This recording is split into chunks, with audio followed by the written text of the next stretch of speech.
Hero， 谁还记得？GG！恭喜战士4比3，飞龙在天。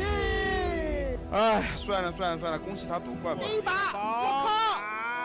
打不过啊，他最后这手感染虫太凶了。最近半年 ZVP 56-3，给自己点一个赞。 冠军。 I don't think Serral has any chance to save this one, but he continues. He gets killed coming back, and Bunny just doesn't seem to have the numbers.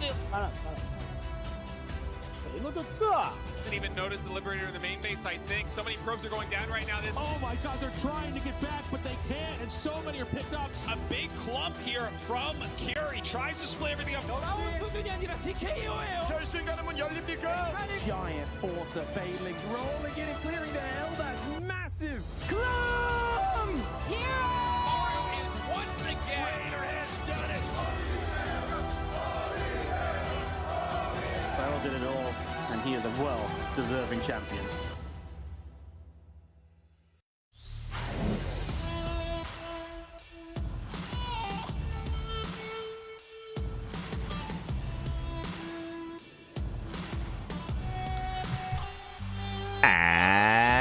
And welcome back, everyone. Welcome back to another day, another night of the MaxPax Coliseum 8 playoffs, day number 2. I'm, of course, Showside VIP. With me, I'm joined by these amazing players, by the people in the chat, by my plushies as well. Welcome, one and all, to day number 2 here of the playoffs. We wrapped up with day 1 last night. We were able to feature Rainer and Hero as they did take their matches. They did advance on into the next round. We are here to find out who else will join them in the next round of the playoffs. We have 2 matches here before you. We have a PvP between Zoun and MaxPax and a ZVT between Serral and Gumiho.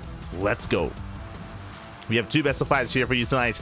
Bearing in mind as well that in this round, no one is being eliminated. No one is being eliminated. The loser of this series will be knocked down to the lower brackets to the elimination matches. That is going to be held tomorrow night. Tomorrow is when we bid adieu to some of our players. Some of our players that will be eliminated here tomorrow, but tonight we find out who will advance on, and we have a banger of a PvP to start things off. Let's go. We have Zoun versus MaxPax. For those of you that were here this morning for the KSL, then you'd be aware that Zoun, he popped off, papi. I mean, pseudo spoilers is what I will say, but Zoun, he had an amazing series against Hero. I'll say that. I do recommend the VODs. It was a banger of a PvP, and that was, of course, how many hours ago at this point? What, 8 hours ago? Like 6 hours ago at this point, here on the CranKy Ducklings. I do recommend the VODs of the Korean StarCraft League. Now we're here 6 hours later with another PvP, but now up against one of the other top Protosses in the world, MaxPax. Oh boy. It doesn't get easier here for Zoun. It's been a long day of StarCraft, papi. It's been a long day of StarCraft. Meanwhile, the vetoes are in. We have King's Cove and Ultra being vetoed by Zoun. We have Whispers and Neon Violet Square being vetoed by MaxPax. So we have our 2 vetoes each, and we have our 5 maps ahead of us. Game 1 on Amygdala, followed by El Dorado, Ley Lines, Abyssal Reef, and Frostline. Here we go. When it comes to the vetoes themselves, Zoun is getting rid of some of the more, King's Cove is a larger map in the map pool. Ultra Love is a much more defendable map in the map pool as well, so he's gotten rid of that, giving us a bit of insight as to maybe a more aggressive style out of Zoun. Meanwhile, we do see MaxPax getting rid of Whispers of Gold, which makes sense. That is the smallest map and the shortest rush distance map in the map pool. It's very aggressive. He also gets rid of Neon Violet Square, which, who doesn't? Everyone gets rid of it. Here we go. Spawning in the right-hand corner of Amygdala, we have Zoun, our green Protoss. In the bottom left, we have MaxPax, the Danish Protoss. Besides from gaming, let's go. And if you're in the chat, papi, you know what time it is? It is Gamma time. Ooh, predictions are... Oh, hold on. One momento. Predictions are soon to be open in the chat, so one moment here as we quickly do set things up. Bam! There we go. Predictions are open. Place your bets on who you think will claim the series. Best of luck in the chat as we settle into our PvP. The first of, well, the last of many tonight. It's been a long day. Regardless, we do have our initial openers here.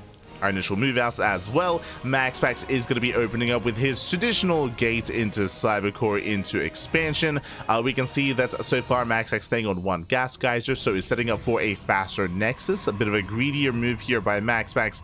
Zoun opening up 2 gates, sorry, 2 gas with only 1 gateway. We spoke about this previously, but a lot of the Korean Protoss players have been following suit from Hero, and they have all been embracing the gate cyber expand setup here in the latest patch in the off season of StarCraft. So you can see that Zoun is keeping up with MaxPax.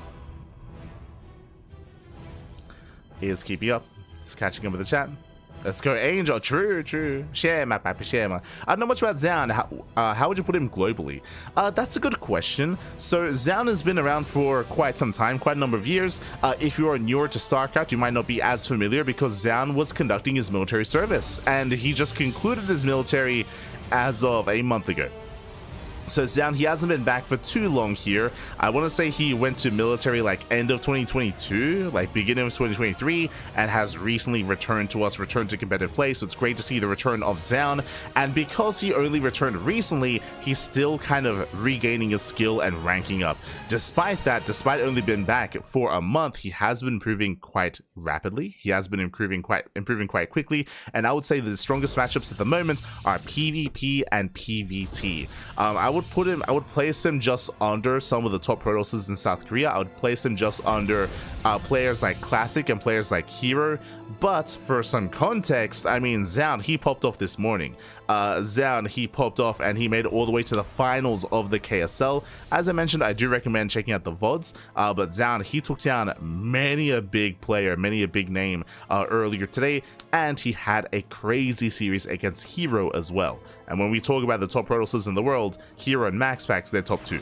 They are the top 2 Protosses, so if Zoun can take it to Hero, I want to believe he can take it to MaxPax. MaxPax is still favored. Up until recently, I would have said that MaxPax has the best PvP in the world. 100%, the best PvP. But in the latest patch, I would say that players have been closing that gap here against MaxPax. MaxPax has been having a harder time. He's been dropping more and more series as of late. It's been much more competitive now between MaxPax and the other Korean Protoss players. And I mean, not just Korean Protosses, but other Protosses in general. We've been seeing Showtime and Skilless take down MaxPax more frequently than they used to nowadays as well. So everyone else is kind of like rising to the challenge here against MaxPax. So I would be surprised if this is a 3-0, is what I will say. I'm hoping for a series. I'm hoping for a back and forth. That is what I'm at least hoping for, but we'll see. We shall see, as we do have MaxPax pushing in. Oh, right. My apologies. I had the colors reversed in my mind. MaxPax pushing in. We do have the Adept shading into the main base. Alas, Zoun, he is keeping up. What I mentioned previously, how MaxPax was going to be opening up more economically, it was actually Zoun going to be opening up more economically instead. Double Oracle into the main base. Oracles, they don't care about your shield battery. 2 probes, 3, 4, 5 workers already going to be going down. 6 probes even. Very nice damage. Zoun, he was out of position. He was not ready for the Oracles. I was yapping away, and I don't think we had a hallucination scat out of Zoun, so he was completely caught off guard. And with that, MaxPax takes a lead. Does take a nice lead here. Behind this, both players working towards Blink. Blink is faster for Zoun, so there's going to be a window. There's going to be a window in time where Zoun has Blink over his opponent, and the pressure is going to be on Zoun to get damage done. Now, even though MaxPax did kill some workers, you can see the worker count is actually quite close. The reason for this, as I mentioned before, is that Zoun did open up more economically, so he had faster worker production, so the pressure was on MaxPax to get some economic damage done. But what's important here is, even though the worker counts are pretty close, is that MaxPax, he has kept these Oracles alive, so he's already gotten damage, and now he can get even more. As he dives in, gets 2 more probes, not bad. 2 more workers do go down. From here, MaxPax pulling away, pivoting around, rotating over towards the 3rd base. Both players are expanding, both players taking their thirds. Blink is done! Yeah, Blink is completed and up! Can he punish? Ooh, he can! Nice Blink, one Oracle does go down. Nice pick off here by Zoun, and the other Oracle does escape. But so far, a good pickup. With this, MaxPax does have a 3-worker lead, so slightly ahead. MaxPax slowly catching up with his own Blink timing. Robo's on the way for Zoun.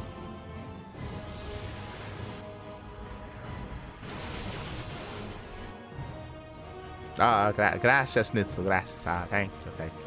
Good to see you again, Nitsu. Good to see you. It's been a while, buddy. It's been a while.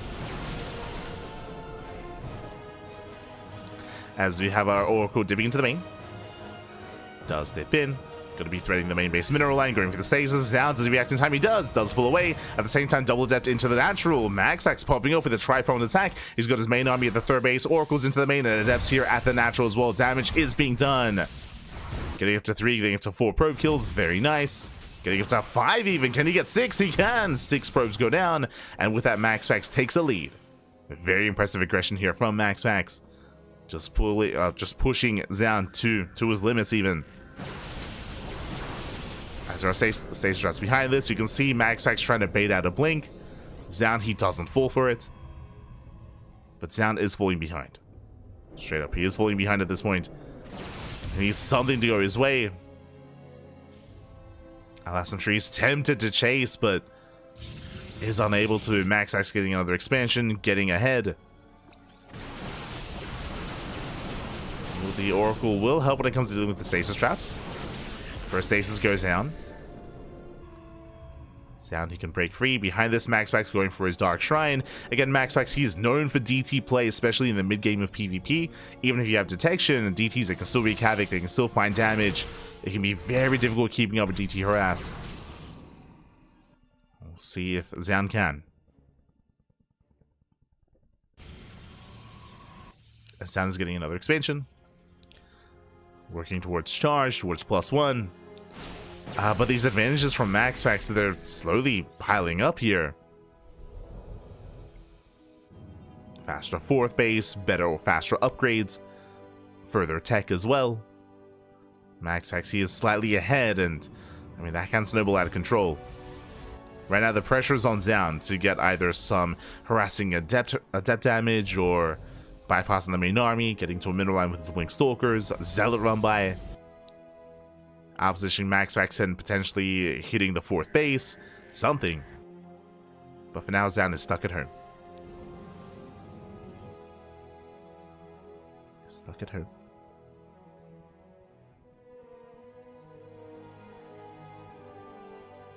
Zoun's just trying to keep up. Likewise, MaxPax rotating over towards that 3rd base. He is spotted by the Observer. And Zealot at the 4th. And Zoun, he's out of position. He's out of position. Probes are going to be going down. Does reinforce just in time. It's a bit of an awkward defense here by Zoun, but he is holding. Doesn't lose any workers. And Zoun, he is keeping up. Takes down the Zealots. Main army still pushing in.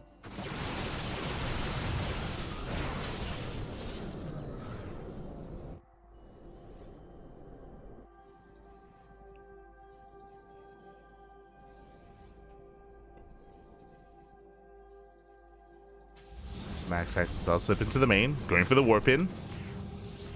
Headed towards the main base. Oh. The Immortal will help here with Zoun. Will help somewhat in the defense. Despite that, bleeding out some workers. And MaxPax trying to pull them apart. So far, unable to. Blink DT's on the way. The first DT slips in. Getting damage done. We spoke about it. Even if there's detection, 7 probes go down. The expansion as well. And MaxPax, he has done it. He has broken the back of Zoun. 9 probe kills. Destroyed 3rd base. Going to be denying it once again. And it's just all been adding up over time. And it's been impressive to see MaxPax here in the mid game. To see him pop up. Zoun, oh, as he gets punished for the blink. Zoun has built up his immortal count, so in a head-on fight, that is going to be a different. That is going to be an additional factor coming to play.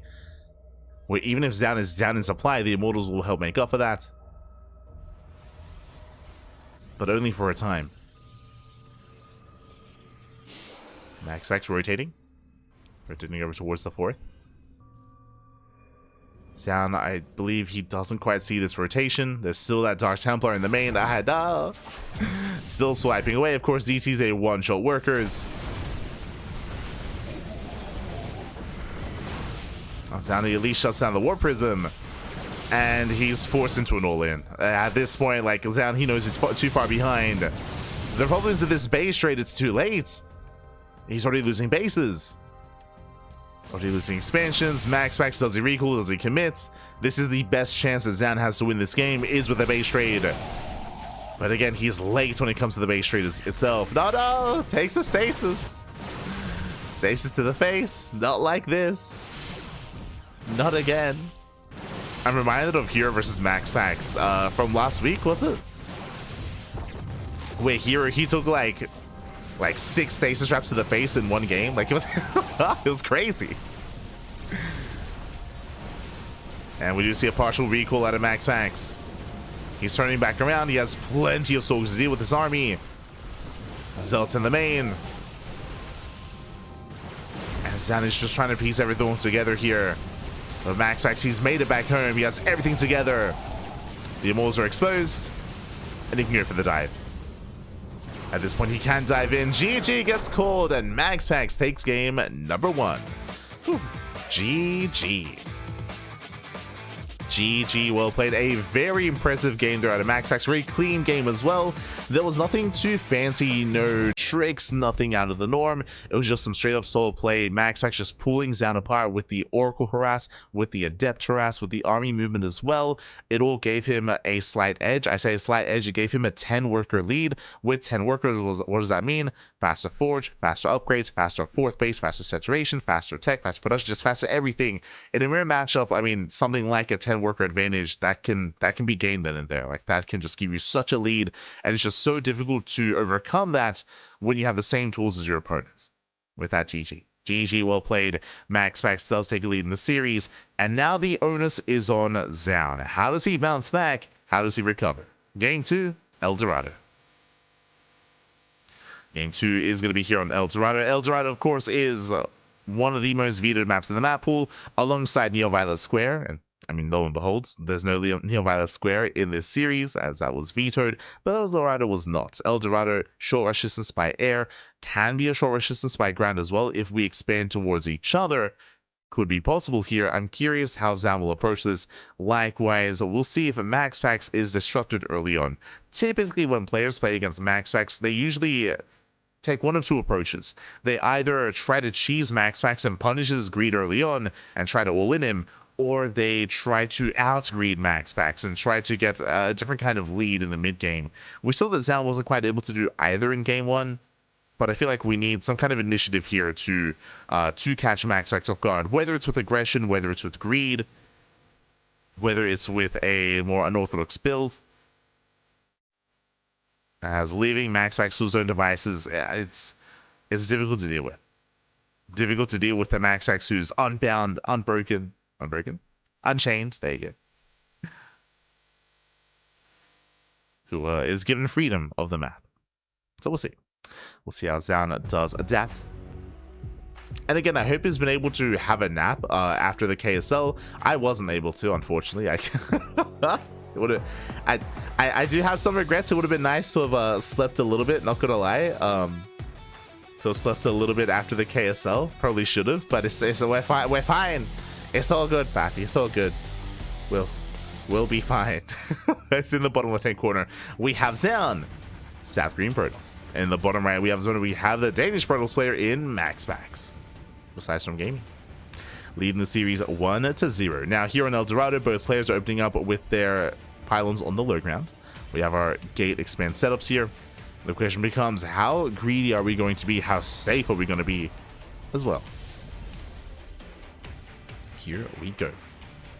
It's fine. It's fine. Exactly. Let's go. It's fine.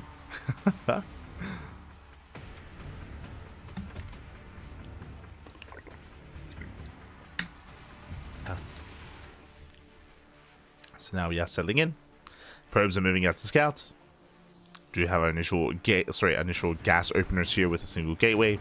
No second gas geyser yet. So it looks like both players, they do intend on taking a faster nexus. What I'm referring to, if we take a faster gas geyser, then you typically go for tech before expansion. So referring to your Stargate specifically, between this dynamic. As gases are now on the way. There's that cyber core. The goal at the moment for both players is to pylon block and to delay the expansion and to force the tech, to force the Stargate. To force out the initial Zelda as well, of course. Now, if the probe is out of position, then you can cancel the Zealot to throw down the expansion, to throw down the Nexus. But so far, both players are on top of things. MaxPax did take some extra hull damage here, but the Zealot is going to pop out for both sides. Zealot has arrived. Zoun, he does delay his tech. He goes for the expansion. There it is. Nexus first out of Zoun, and Stargate first out of MaxPax. So we do have a slight deviation between our two players. MaxPax now has access to earlier oracles, and Zoun is going to have to be the defender. Zoun can go for his own Stargate and go for a Phoenix opener, but ooh, that's going to be a second gateway instead. Bold move. Bold move is what I will say. So once again, MaxPax is going to be aggressing on Zoun, and it's going to be on Zoun to minimize losses, to maintain his economy. Zealot does get across the map. I believe that is a full wall. Yeah, full wall so far.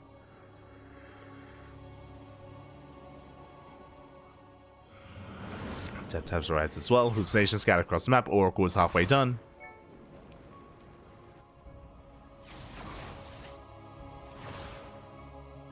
Sleeps. Who needs badge? As Zoun, he will actually allow the gateway to finish. Interesting. Okay, the gateway does complete. The hallucination is chasing the Oracle, and Zoun will see if he can keep up with that Oracle movement. As the Oracle does threaten to dive into the main, there is a shield battery. Down he is safe and sound. Oracle rotates towards the natural. Probe has yet to spawn in.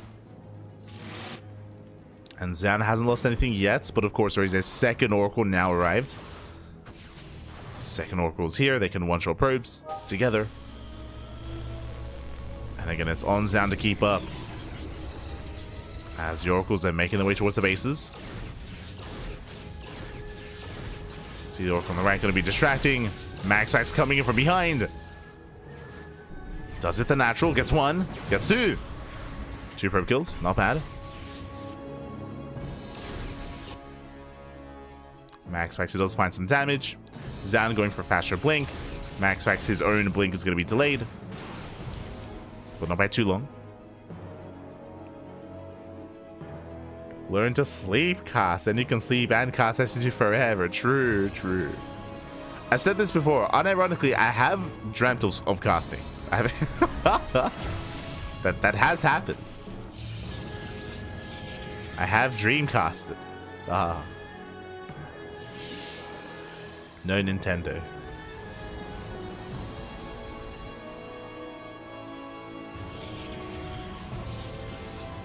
As MaxPax is going to take a faster third base. Third base has been taken. Ooh. Third base of Zoun is going to be delayed. The Oracle almost goes down, but there is no blink. Oracle back into the natural. The punish is real. That's a lot of hull damage. Oh my god.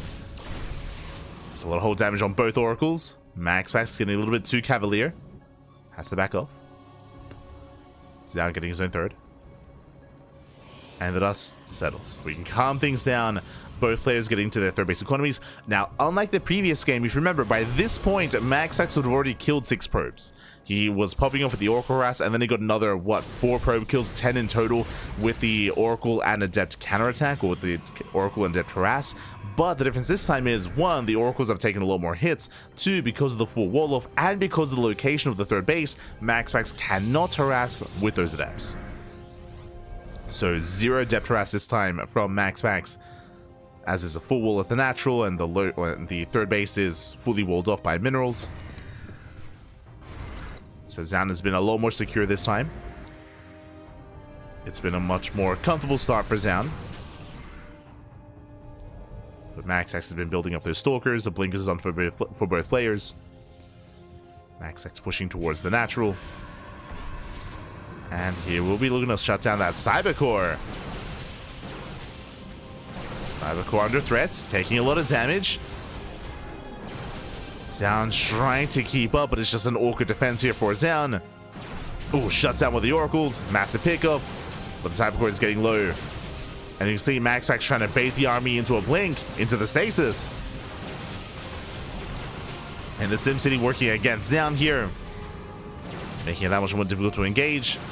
Couple more volleys, Cybercore is going to fall. It's a late backup Cybercore here for Zoun, but it's on the way. Cybercore, it is going to fall. And that does open up the natural. Adept Terrace is now possible. As MaxPax looking for the gateway.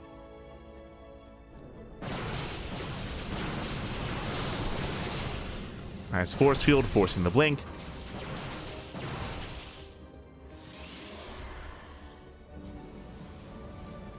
Zoun is taking into charge, +1. Robo as well. Gateways are still taking a lot of hits though. And another gateway is going to be going down. Nice pick up by Zoun. Gets 1, gets 2, gets 3 stalkers. A nice bait is on the bait. Let's go. Baits out the stasis. Zoun, he breaks out. And he has momentum. He has momentum on his side. He's up in army supply. Did take down 3 stalkers. That's a 4th, a 5th stalker going down as well. Brutal losses here for MaxPax. Has to get the hell out of here. Pulls away. Setting up his defensive stasis traps. Shout out to the NG overcharge. But Zoun is pushing in. Again, he's up in the stalker count.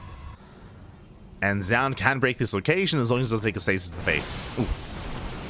As the observer's coming in.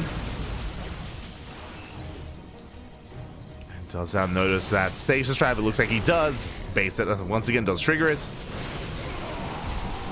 Reinforcements on the way. Zoun, can he break through? There are no shield riders behind this army. Not for MaxPax. Nice hanging here with the zealots. MaxPax trading well. Meanwhile, zealots do bust into the mineral line, getting a handful of probes. Just the one. More zealots do trickle in.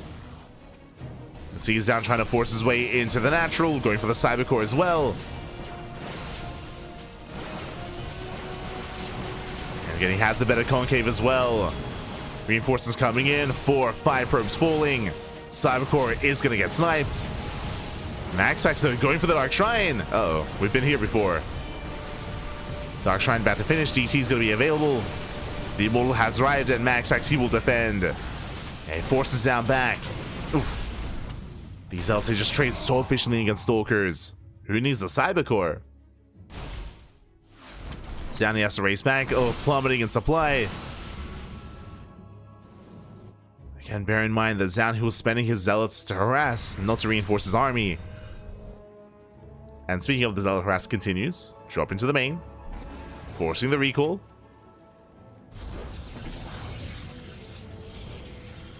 MaxPax does recall. Zoun, he's given some breathing room. Zoun going for the gold. As he is down in economy.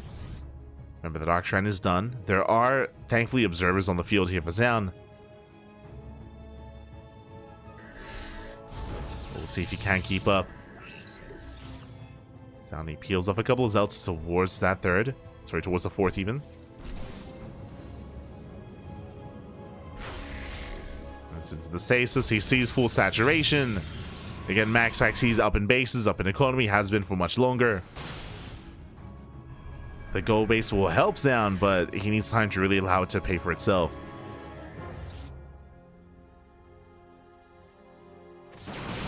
Momentum is on MaxPax's side.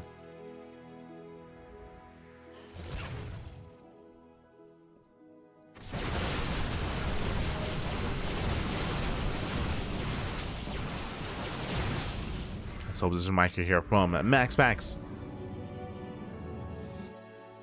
MaxPax going for some harass. Warping in behind the main army. Headed for the 3rd. Likewise, zealots towards the natural as well. Zoun being pulled apart, out of position. I mean, part of this is Zoun, he's just down in army supply just because of his economy. So he has less to work with. MaxPax just flexing that supply lead. As he's pushing in, getting 6 probe kills. Was within range of the gold mineral line. Zoun, he does harass across the map, finally dropping into the natural. Immortal's exposed. The Immortal should go down. Nice pickup. Zoun forcing MaxPax back home. But Zoun still needs some more economic damage. 5 probe kills is nice, but Zoun is still down almost 20 workers. And at this rate, MaxPax is going to be the first to max out.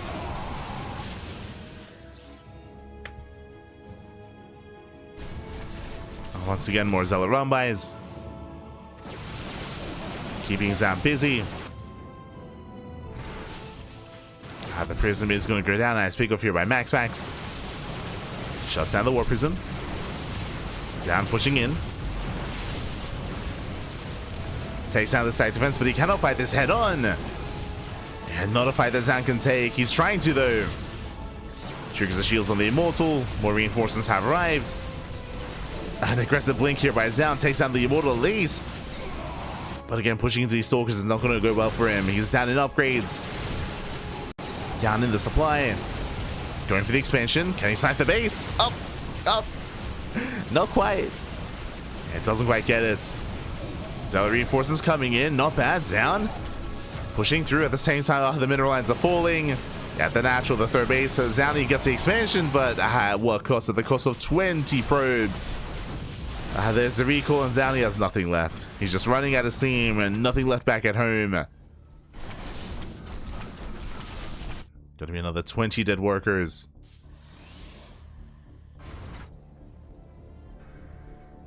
With that MaxPax, he can knock down that fourth. And there just isn't an army to stop him. I don't even think MaxPax made use of those Dark Templar. I don't think he did. GG gets called, and MaxPax, he will take a 2-0 lead. Whew. GG. GG, well played. Once again, MaxPax able to flex this mid game, and this is just a really interesting dynamic, at least in my eyes, because Zoun has a very different approach to hero, very different approach to classic. Something that I mentioned before is that typically when you're up against MaxPax, you are going for some more unorthodox play, right? You're either being hyper aggressive and you kill MaxPax early on, or you cut corners and you get ahead and then you overwhelm MaxPax in a later game. Here it feels like Zoun is playing more straight up. Like he's playing a lot more standard, a lot more macro oriented against MaxPax, a lot more straight up, and it's just giving MaxPax so much more freedom here. So much more freedom. I did mention before, and this was a better performance by Zoun compared to game 1 because of the map. He was able to avoid any Adept harass. He was able to avoid any Oracle harass as well. Zoun, he had a much more comfortable early to mid game, so he went toe-to-toe with MaxPax instead. But unfortunately, MaxPax, he still got away with his fourth base. And that was probably the big factor. When Zoun was applying pressure at the natural, the fourth base was completely uncontested. So MaxPax, he just got ahead. He just got ahead economically and just overwhelmed Zoun. Similar tale to game 1. Similar.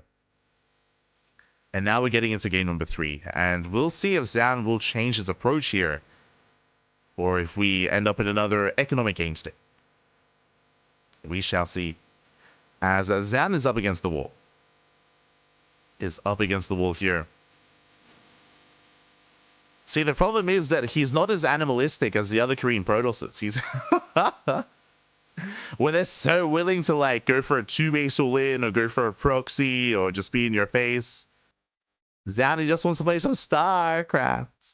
Let's go.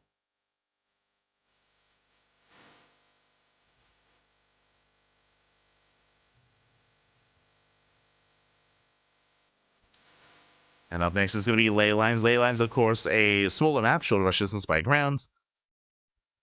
Kind of favor more aggressive play. But the question becomes, is Zoun going to be aggressive? As in the top right corner, we have him, the South Korean Protoss. It is Zoun. And in the bottom left, we have the Danish Protoss player, MaxPax. Here we go. MaxPax looking as stoic as ever.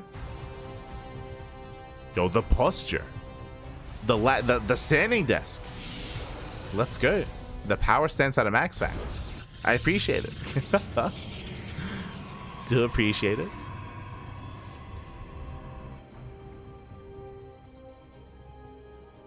So we are going to be moving out. once again, we should be having a gate expand setup here at a MaxPax, and Zoun has been meeting him in kind. We've been seeing just economic openers all around, but in the mid game, MaxPax has been able to thrive, has been able to get faster third bases, faster fourth bases, better saturation, just a better economy into a stronger mid game. That has been the tale of game 1 and game 2, really, for MaxPax. Is getting ahead economically and snowballing from there. And the onus is going to be on Zoun here to bounce back for the first time this series. Do you see what I see? Second gateway, 2-gate opener out of Zoun. So Zoun, he has the option to be much more aggressive here, even to go for a 1-base all-in and go for a proxy. Meanwhile, shout out to complete. Get that comments. That's good to see you. Good to see you.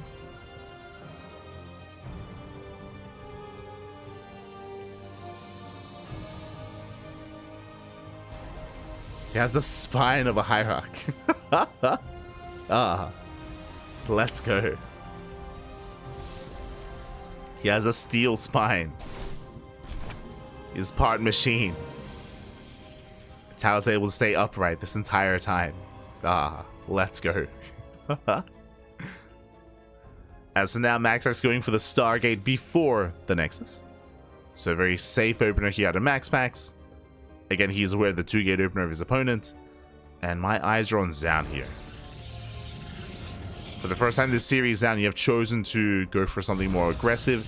Is still expanding, so he's not going for a proxy, he's not going for a 1-base all-in, but he can apply pressure early on and tend to be in the face of MaxPax.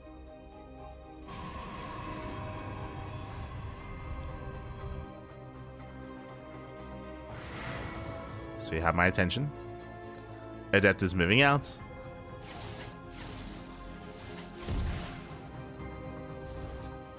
Let's move out across the map. We're going to keep MaxPax on us. Likewise, you have our triple sentry back at home to defend. Sound threatening a shade.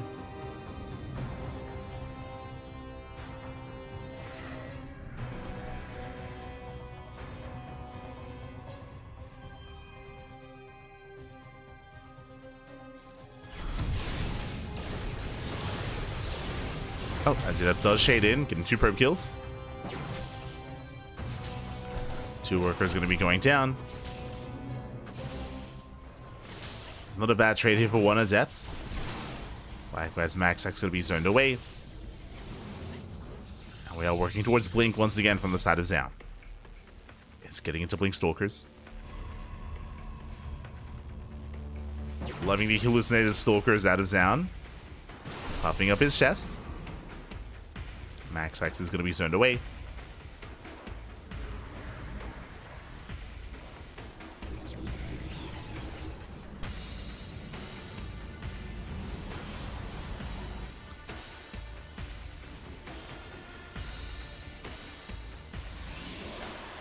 Can't even hold Metal Leaguer's 1-gate past the game versus 2-gate.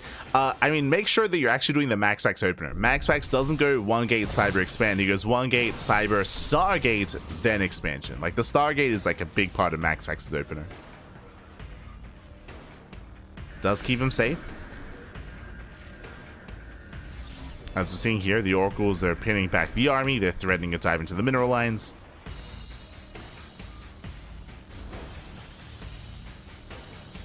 Diving into the main, getting a probe.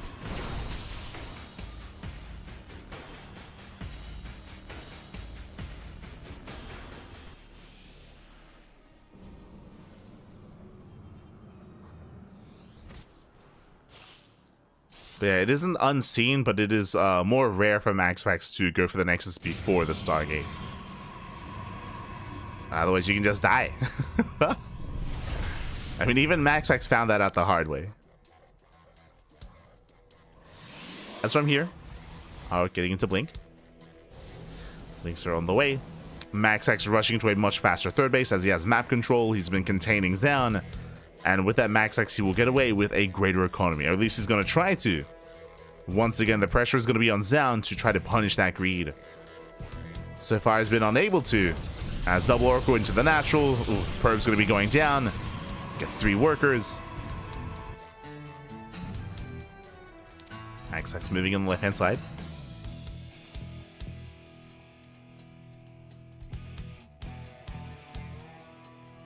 Going double, going double for.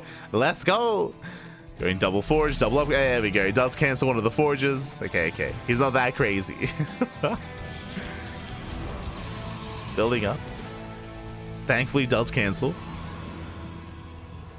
But with that MaxPax, he takes the lead. He has a faster third base. As a result, faster saturation, faster probe production, I should say, as well.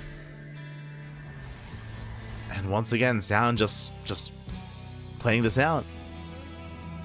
Just playing this out, getting into the mid game.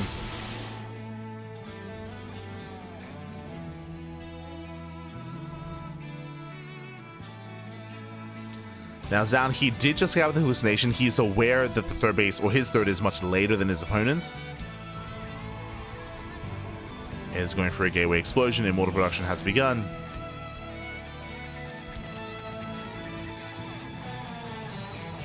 Again, the pressure is on Zoun.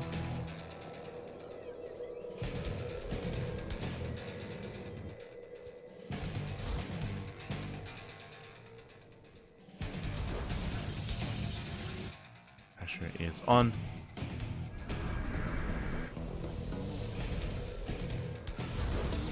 Zoun getting a fourth. Okay. Just getting a fourth base. Now, part of me was thinking that maybe he was going to try to hit a timing with charge and +1 and just go for a 3-base all in. But no, Zoun is just expanding as well. Expanding, getting a fourth base, macroing this out, getting to a longer game state. MaxPax, he rotates, the fourth base is exposed. Zoun out of position. And MaxPax is going to force a cancel. The expansion is denied.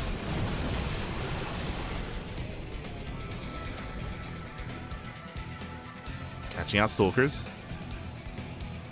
MaxPax shading into the natural. Getting more workers. And 2 probes going down, getting a third. 3 probe kills. And this is where I'm concerned for Zoun, because now he's down a base, he's down in workers as well, down in army. Things are looking a little bit bleak here for Zoun. The Immortals do make up for that, true. The Immortals are helping. They do help somewhat.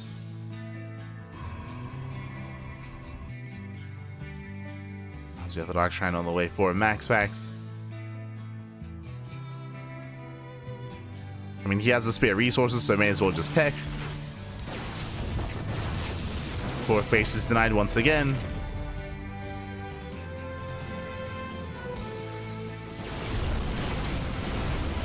Oh no, no, my god. Don't run into the stasis. That was so close. Calm down, Zoun. Calm down. Okay, we're good. Building up more Immortals, getting into Archon production as well. I'm not certain that if Zoun knows that there is a stasis there. Okay, he has the Observer. Okay. He sees. He has the Observer. It's like, my heart can't take it. Aye. He's playing with fire. Prism towards left-hand side. MaxPax is going for more harass.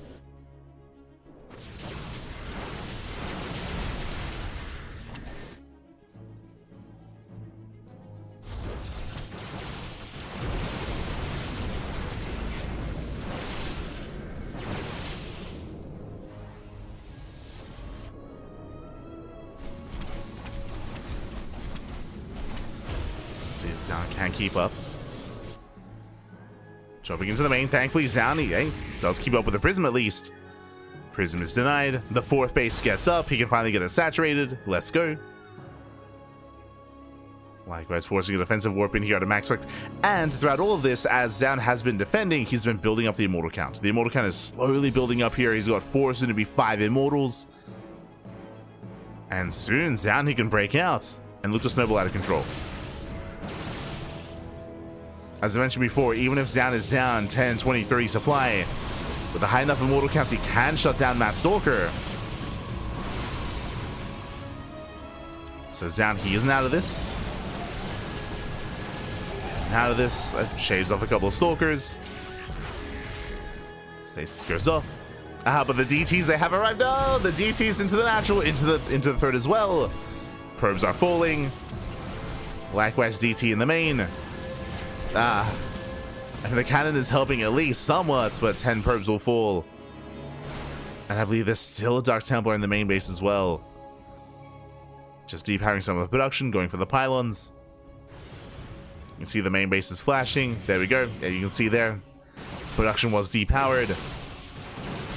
And MaxPax is now up to almost a 40 supply lead. Going for the Nexus. He's going to get it as well. Ay. And Zoun, he just doesn't have the opportunity to counterattack. MaxPax going for the natural, pushing in towards the forward base. That's a kill, not a cancel.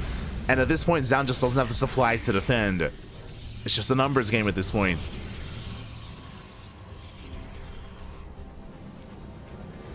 Less about being in position and more about just not having enough. Archon gets started down. Stasis goes off, catching out the Archons as well.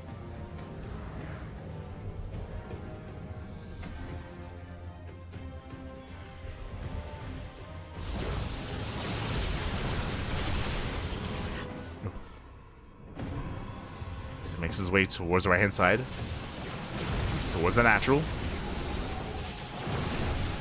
Oh, diving the army, coming in for the surround. The Immortals, they are exposed. They're going down one after the other. The only thing keeping Zoun in this game were the Immortals.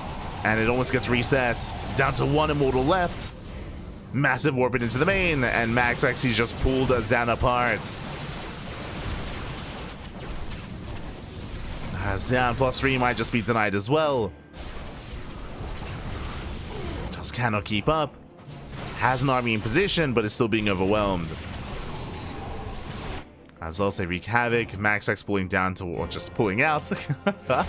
Just walking out of the bases. He's fine. MaxPax still refusing to take up. Still refusing to take into his own Disruptor production, for example. Or his own Archons. Immortal production has begun for MaxPax. That will help.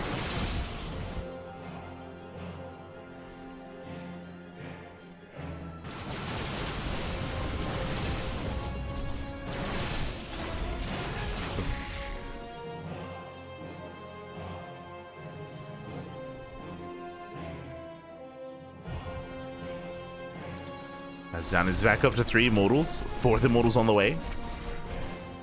Trying to build back up. And MaxPax, he's maxed out. And he should be trading. At this point, even if it's inefficient because of his greater economy, he should just be trading. As he does reinforce with more DTs. More Dark Templar.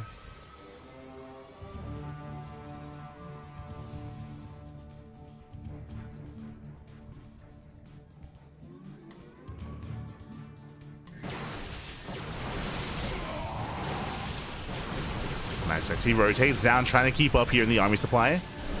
He's got the concave. And MaxPax is not fighting with his entire army, but this is really just a distraction. He's distracting Zoun. Dives in with the blink DTs, going for the Nexus. He brings it down. He denies the recall. No.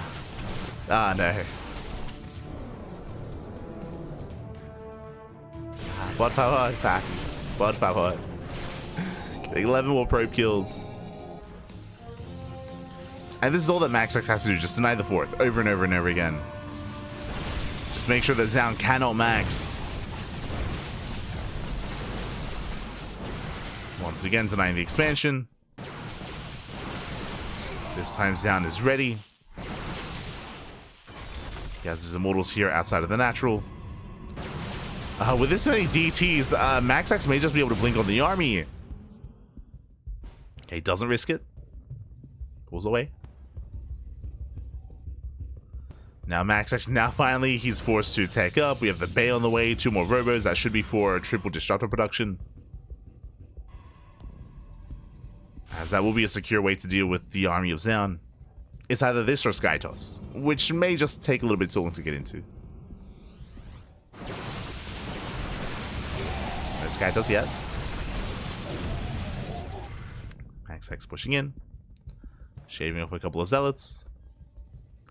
Now, because MaxPax is teching, Zoun, he will eventually max out. Like, it's happening. It's slowly happening here. He needs a little bit more time to max. Oh, that's another kill. Not like this. But if he does end up maxing out, then he can go for a base trade. That's probably the best option for Zoun, is to commit to a base trade. Speaking of, Zoun, he's breaking out. Going for bottom right and top left at the same time. Getting to the mineral lines.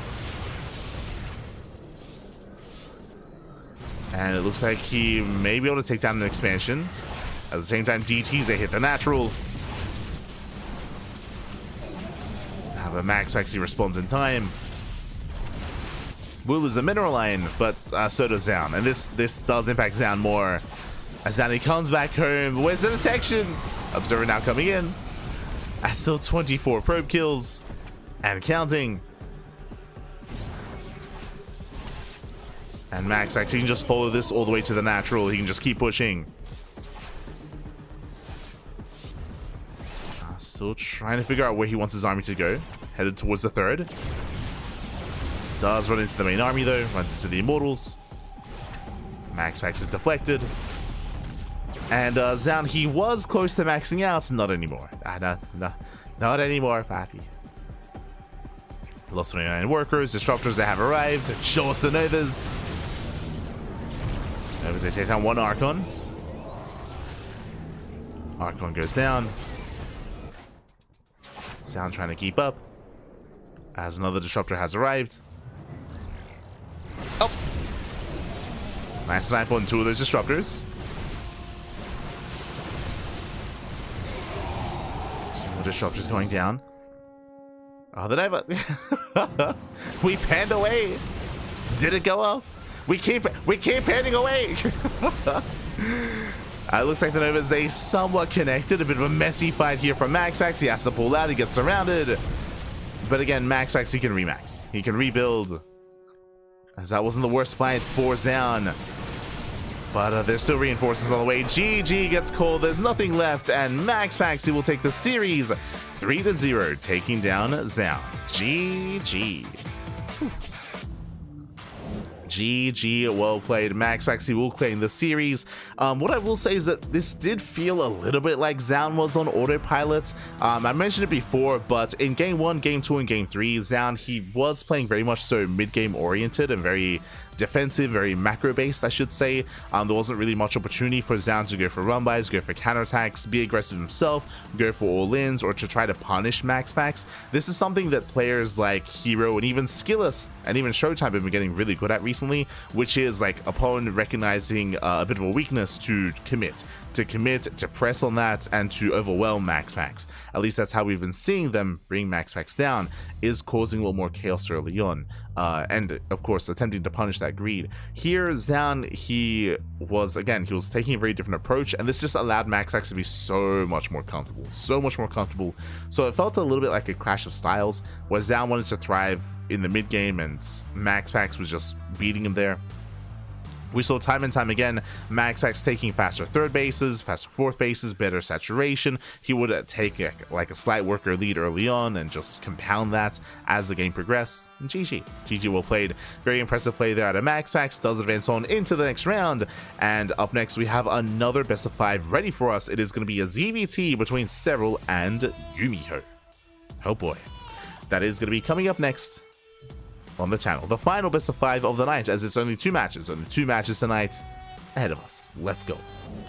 Let us go. So we're going to be going on a short break. When we return, we'll have the finale of the night. See you soon. See you then. Bye. See you then.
And welcome back, everyone. Welcome back. We hope you enjoyed that lovely short break and the brutal OC as we have returned with the second match of the night with our ZVT between Serral and Gumiho.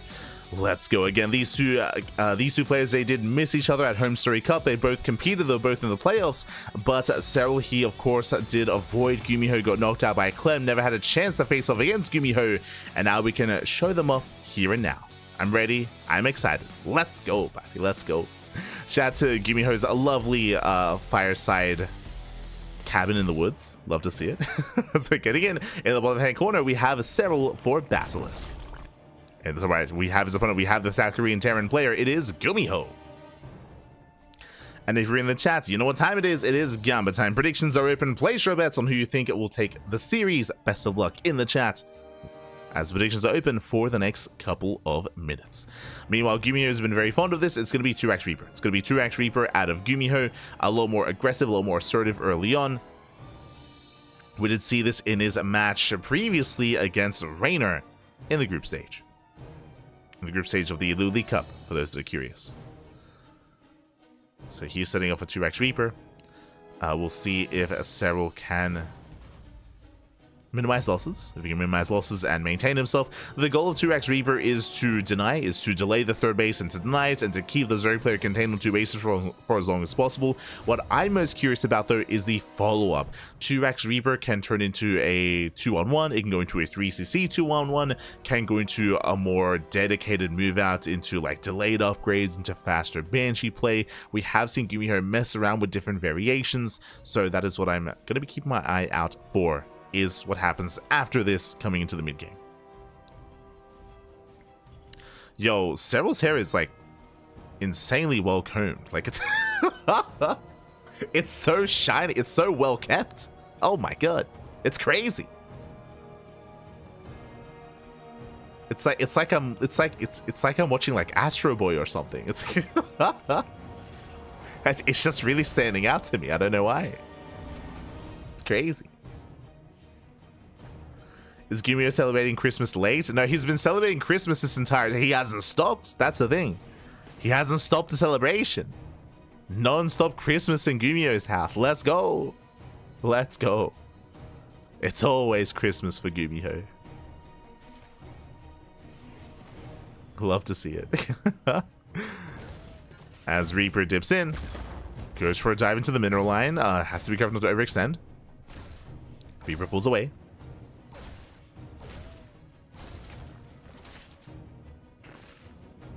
Does pull away. Additional Reapers have arrived. And again, as we mentioned, the goal here is just to contain. Just contain the Zerg player and deny the third.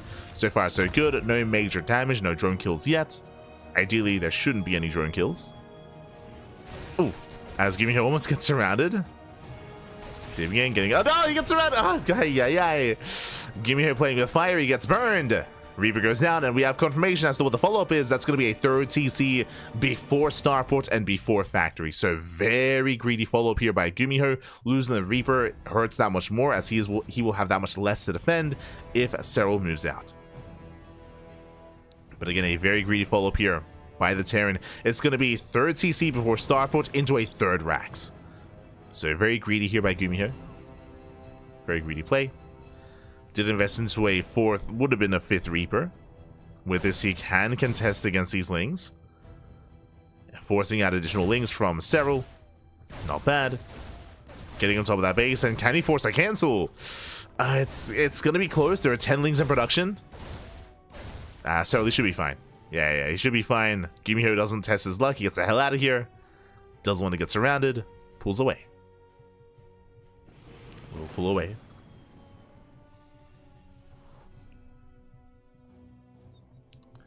He's out of the military for a few months now, isn't he? Yeah. Yeah, they kept his hair, like, safe for him. He was able to pick it up on his way out. It's beautiful. It's so sleek. Meanwhile, I'm a little bit shocked by this, but Serral, he is not droning. He's cutting workers here at 36. He threw down a Roach Warren, and he's not making roaches for defense. He's making roaches for attack instead. Serral moving out with his own all-in. That's 9 roaches moving out. There are Lings to reinforce. And Gumiho, we were just talking about how greedy he's been, how he went for a third CC before Starport. There is no factory. The factory is just not finishing. It's purely marine, no bunker. Gumiho doesn't know. He doesn't know what's coming. Does know what's coming his way, and Serral, he's looking to end the game here and now. Dark, is that you?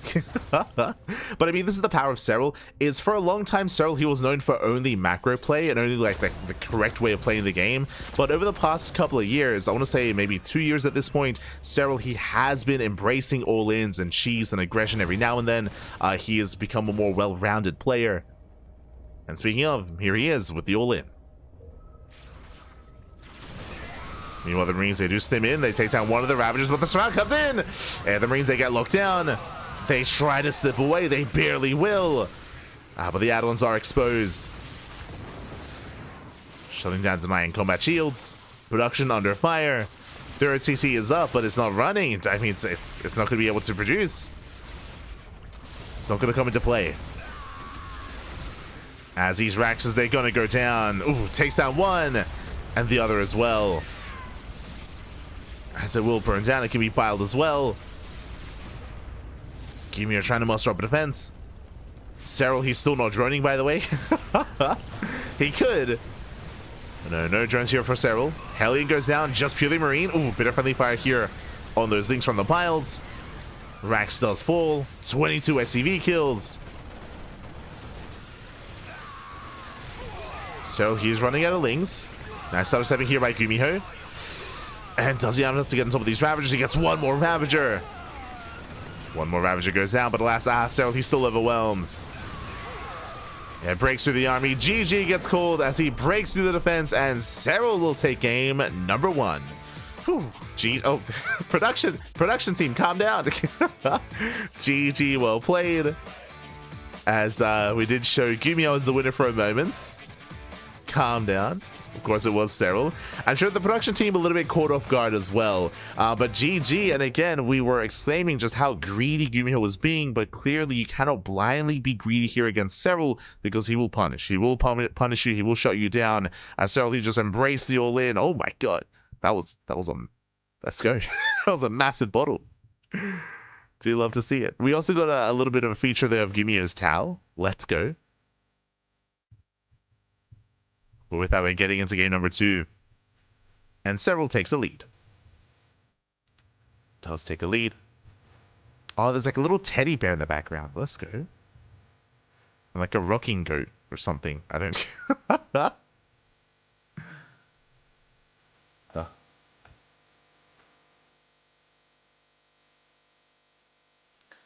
Here we go. Blink is done. Oh no, we see Toss everywhere. It's true. It's true. We have been casting a lot of Protoss lately. Not wrong.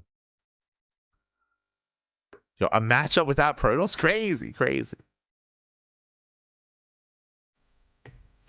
I was making the Elima League thumbnails yesterday. We casted 13 matches for Elima League, and out of all those 13 matches, I think there was 1 TVT. And there were 2 ZVTs, and everything else like PvPs, or it was like it was a lot of Protoss in the Elima League. A lot of Protoss. Good matches though, really good matches. I do recommend it. If you missed the live cast, I believe Elima League should be uploaded by now on YouTube. I think. Hold on. Check the calendar. As spawning in the top left-hand corner of Abyssal, we do have Serral for Basilisk. And in the bottom right, we have a Gumiho, Green Terran. Also, my apologies. Elima League is being uploaded tonight at 6 p.m. But you can always watch the VODs on Twitch. They're there. For those that are curious, we do have the next like 3 months already of VODs already like scheduled on YouTube. That's typically how we do things. We schedule everything like a month ahead of time. So it's all already lined up. But here we go. We are going to be settling in. And as a reminder, this is a best of 5 series here between Serral and Gumiho. So plenty more matches ahead of us, and this time Gumiho going for a much more standard opener. And welcome one and all to Abyssal Reef. Welcome one and all. One of the more larger maps, or the second largest map in the map pool, very mech oriented as well. We have spoken about this in the past, how you can more securely be set up here on 2, 3, 4, 5 bases. You can turtle up quite nicely and force a longer game state. Now that we're talking about Gumiho here, and we did bring this up in a series against Raynor the other day, is that mech is very much so a viable option. It is a viable option here for Gumiho. He does like to embrace mech from time to time, so we'll see if he does go for it here on Abyssal Reef. We'll see if he throws, or what he does get into his build of choice. For now, everything looking normal, just hatch gas pool. Meanwhile, ranks expand out of Gumiho. Some Zerg players, even Serral as well, do embrace gaseous openers on Abyssal Reef, but that is not the case here. Looks like Serral's just playing safe, and I don't blame him, especially against Gumiho. Gumiho can be a very unorthodox player. I mean, we even saw it in the previous game, just really greedy play, sometimes hyper-aggressive play as well. So Serral is not cutting corners. He's not cutting corners, not taking a risk, not against Gumiho. As the Reaper dives into the main, is going to be zoned back. Oh! It does retreat from here. Behind this third CC before starport, economic opener out of Gumiho. Not as greedy as last game, but economic nonetheless. Getting into Hellions, getting into his add-ons, and we'll see if he goes for a Banshee-based opener or something different. Could go into faster stim. Could go into lib.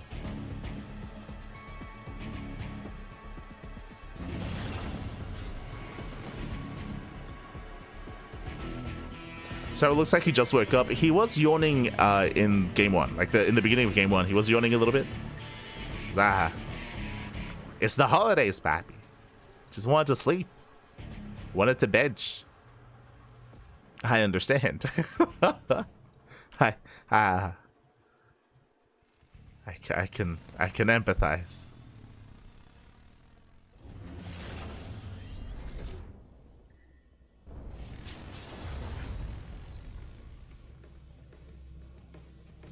As behind this once again, Serral going to be opening up Roach. If you haven't been watching Serral over the past year, then you may not be familiar, but Serral, he does very often open Roach in ZVT. It's just a very safe and secure way to open up.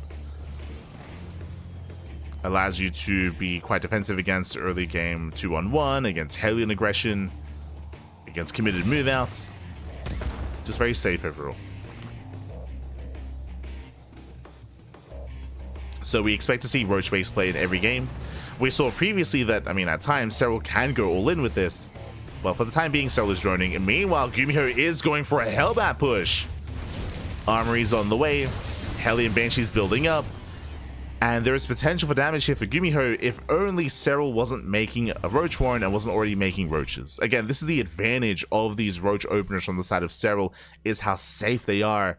He already has 6 Roaches on the way. And Hellbats, what are they going to do against Roaches? They're going to die. They're not going to do much. And it's a good thing we spoke about mech earlier. It is going to be mech. We have 2 more factories on the way. And Gumiho is going to mech it up.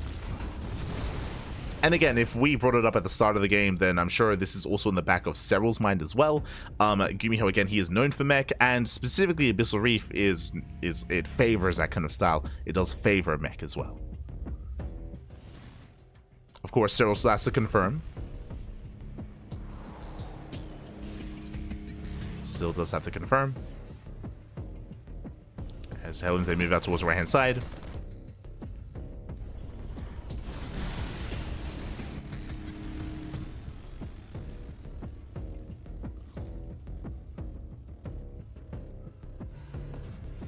So he does pivot in between the bases. Yo, we have the double Thor follow-up into Thor drop. Let's go. Quanta, is that you? Este Gumiho. Not the first time we've seen this, of course, from Gumiho. I believe he was also doing this build at Home Story Cup as well. In the group stage. Now he's maintaining himself. There's Medevac. So again, this is going to be a Thor drop from Gumiho. And with this, he can hunt down Queens. get into mineral lines. It would be ambitious for him to go for an expansion, but can at least go for some other damage here. As Serral is setting up back at home, getting into 1-1 upgrades, faster infestation pits. He is aware of the mech, as he has seen the higher Hellion count and seen the reinforcements. Thors are moving out. The Overseer will not come across this, just barely not. We'll miss the Thors, Macville accelerators on the way.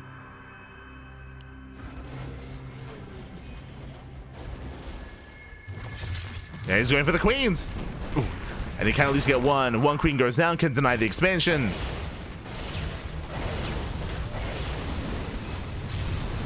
Yeah, the expansion is going to be cancelled. Second queen goes down.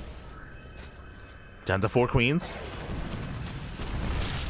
And the Thors, they keep the main army busy. Hellbats, they waddle in towards the base on the left-hand side. Making the way into the mineral line. Catching another queen. Ooh, Medevac goes down. It's going to be a one-way trip.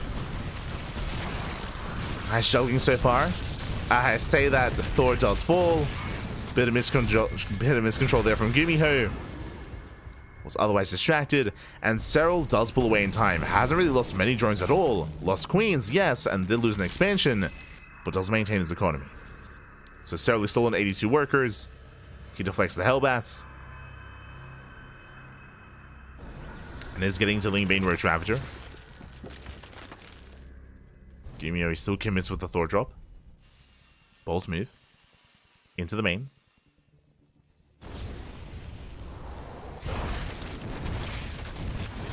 Last links of it to deal with it. Yeah, efficient trades here. Let's get that shark. Get out of the way.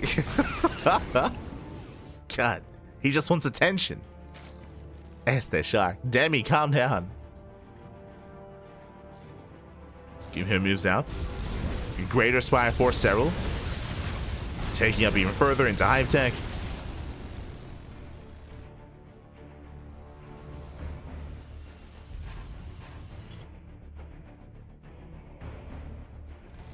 Stay sharp. We miss it, Missouri. We miss it. Yeah, it's from there. Serral, he has defended. Again, it really costs him mainly queens. And he's making 4 queens at a time to have some semblance of anti-air. Likewise, Gumiho, he's going to be doubling down on Battle Mech, going back into fully Hellion Cyclone production. Is investing into Hyperflight Rotors. Interesting. Getting ready for potentially a Banshee transition, as Banshees are building up back at home. And ideally, you don't want to make too many Cyclones. You want a Marauding Force, that is true, but you still want to secure tank count back at home. Now you can see Gumio switching out of Cyclones into tank production, as there is finesse with how you want to form this army.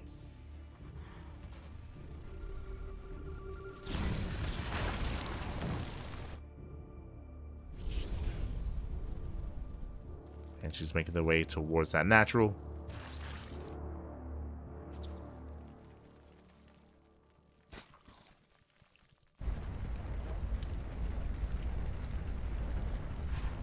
So still stuck at home. Getting into Broodlords already. Interesting. 7 Broodlords on the way. The upgrades are going to be lacking, as this is quite early Broodlord production. Gumiho going for the Spore. Up, up. Oh my god. Despite the retargeting, Spore goes down. Banshees, they get some economic damage. But the Queens, they keep up. Remember, they were rebuilt and they shut down all the Banshees. Oh, that was not worth it. That was 3 Banshees for 2 drones. Ay, ay, ay. Much clean defense here from Serral. And Gumio, he has been active, but he hasn't been able to push into these bases. And the Broodlords, they have arrived. There's only 1 Thor, only 1 Viking. 9 Cyclones. The anti-air is lacking here for Gumiho. I believe he hasn't quite seen the Broodlords yet. I'm sure if he did, he would go back into Thor production. Or back into Vikings or anything else. 3 starports on the way. Broodlords have arrived. And now he knows. Viking production starts immediately. We need Vikings, we need Thors, we need anti-air as quickly as possible. Yumio immediately counterattacks. Does move out, forcing Serral back home. Dropping to the main. Once again, keeping Serral distracted. Yumio denying mining. Serral, he pulls away in time. The tanks are exposed. Tank goes down.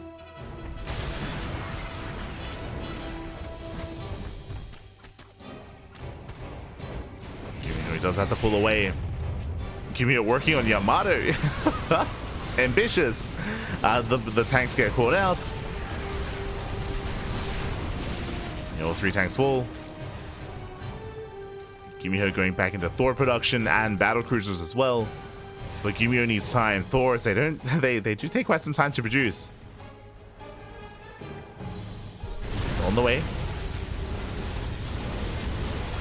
Yumio catching out one of the Vipers. Barely survives. Barely escapes. And Serral shuts down the main army, forcing the Cyclones back.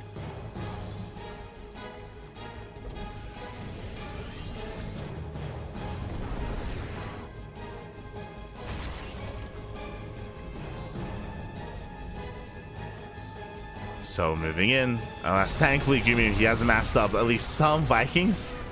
When I say some, I mean 2. It helps.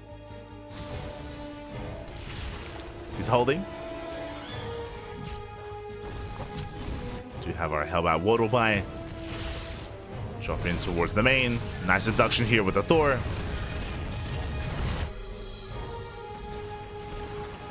Walker's down. Cyclone dropping to the main base. Once again, trying to distract Serral. Hoping to pull him back. Another yoink. Another Thor. But here comes the BC, and Serral's anti-air is lacking as well. He's got a handful of queens. Here comes the Yamato. Again, no corruptors for Serral. Ooh, base goes down. Yumio is getting damage done.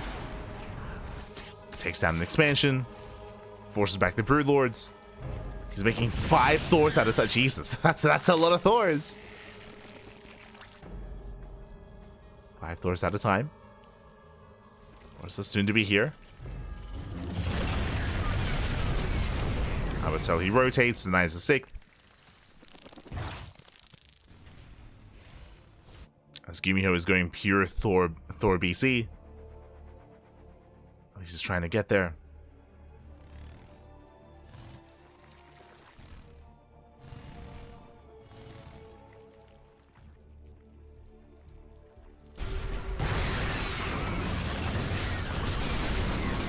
Serral, he commits, takes down the planetary armies out of position. Yumio know where he needs to be. Once again, another Thor goes down. I mean, the downside of all this Thor production for Yumio is that his tank count is quite low. So he's vulnerable to a ground switch here by Serral. He's got 3 tanks with the main army. That's what the BC is going to be for. Thankfully, Serral refining his army, going to Broodlord Infestor. Infestors are amassing.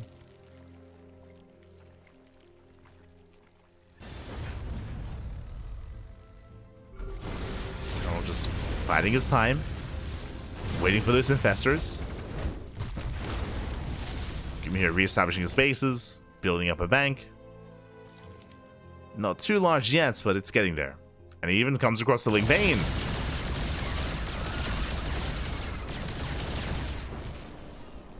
That's forced back to run by. Hellions towards the left-hand side.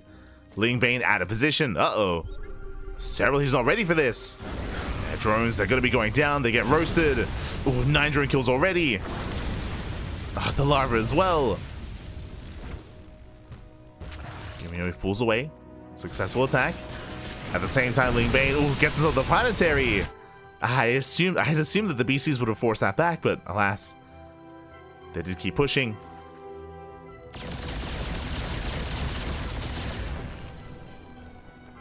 Gonna be forced to teleport. Up. It's too late. One BC goes down. Late teleport here by Gumiho. Teleporting onto the Brood Lords. He's crazy. Yamada's going up. Thor's trying to push in. And the Brood Lord count is actually quite low. Yeah, the Thors, they're breaking through. There's 3 Brood Lords left.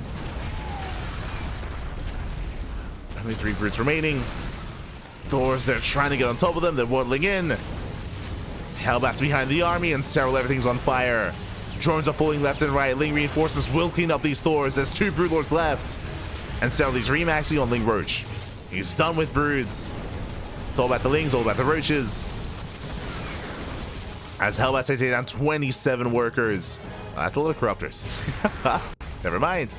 That's a lot of Corruptors moving out. Hellions, they don't shoot up. Up. Can we save the base? No, not quite. Expansion, it should go down. Yeah, the repair's not in time. Nice pick off here by Serral. We're getting scrappy.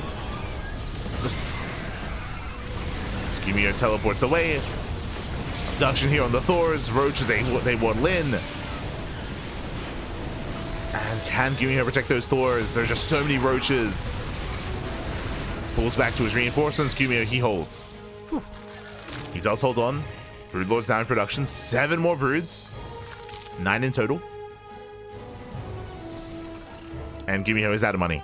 He's out of money at this point. He lost the expansion earlier. If he hadn't lost that CC, then maybe he could have been able to max out himself. It's so important here that Serral did bring it down. As Gumiho is long distance mining. Now the Battlecruiser falls. Heli run by distract, but here come the 9 Broods. And there's just not enough anti-air here. Someone assumes so. 1 Brood Lord goes down. Where's the support? Where are the Roaches? Yeah, they're coming in from behind, collapsing on the Thors. They collapse in. Reinforcements coming in for Gumiho. Teleports on top of the on top of the Brood Lords. Let's go. Brood Lord's gonna be cleaned up with the Yamatos. Gumiho, he defends. He's holding. Looks like he lost another expansion though. 2 of those Corruptors. Likewise, Serral losing bases as well. Oh, these Corruptors have been a menace. Hunting down more CCs. BC run by runs into more reinforcements though. Yo, we have some Raven support as well. As more bases are falling. These Corruptors have gotten a lot of value here. Sniping to actually 3 bases. 3 CCs going down. The Ravens are exposed. Now he gets 1. Gets a Raven, gets a BC as well. Gumiho is just getting picked apart, and he cannot maintain these losses. As he will lose every single Raven. The Mass Corruptor. Serral, he pops off. Now we see Gumiho going into Mass Cyclone, but it's a little bit too late for that. Cyclones are building up. Oh. Gumiho switching back into tanks. Okay. Likewise, Serral, he has Neural. And Brood Lords once again in production. And the Thor count this time is much lower for Gumiho. Likewise, the BC count as well. What do we have? 1 Thor? Oh, God. Unfortunately, Gumiho just making too many tanks and not enough anti-air here. I mean, thankfully, the Brood Lord count isn't too high. But it might still be high enough. Lings ate the expansion. The Cracklings, they cracked. Getting 8 more SCVs.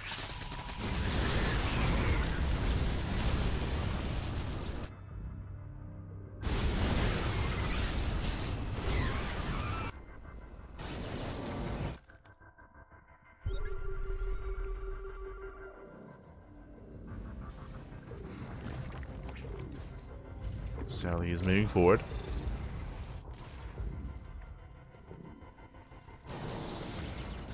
Let's move in. The Brood Lords, they have arrived. Oof. And again, Gumiho, he did invest too heavily into those tanks. Even though Gumiho's maxed out, the soup does lie. Just too many tanks. And again, it's still just the one Thor. Trying to force his way forward. Trading some of his army, but trading against broodlings. Gumiho just freeing up supply for more of those Thors.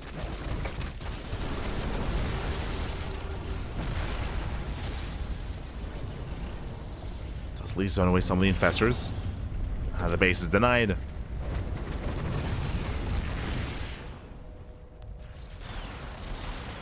Now, Gumiho's not out of this yet. Things are looking bleak economically for Gumiho, that is true, but the main army is still terrifying, especially with the reinforcing Thors on the way.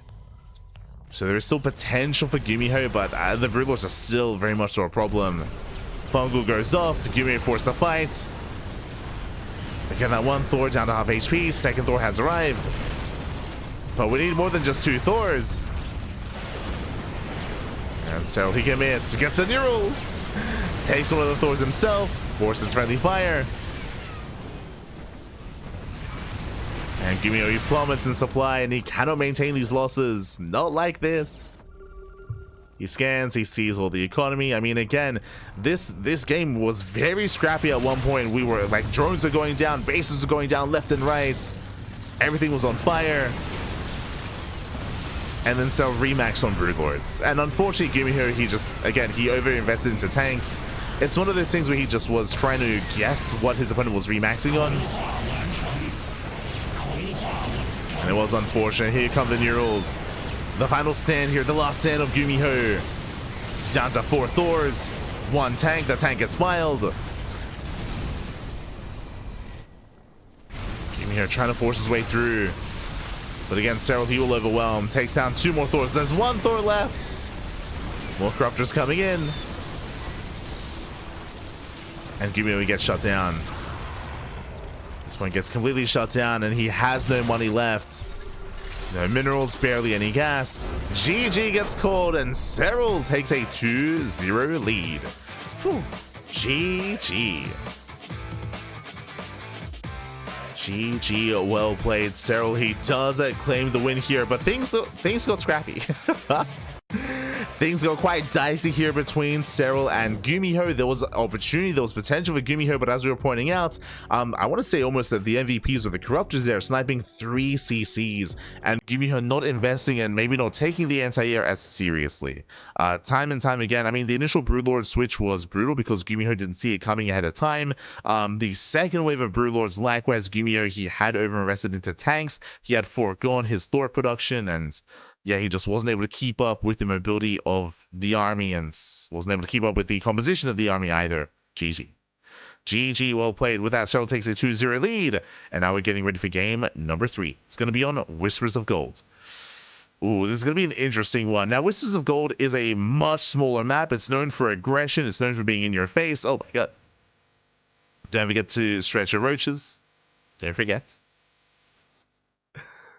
But it's known for aggression on both sides. We could see a roach all-in out of Serral. We could see even a mech-based all-in out of Gumiho. We have seen these more like 2-base or 2.5 base plays where you get into earlier factories, into an earlier move-out with committed Cyclones, or a committed tank push.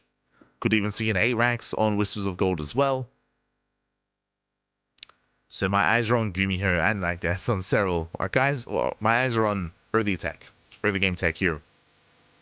We'll see what we go for. Here we go. Can we update the bracket command? Oh, my apologies.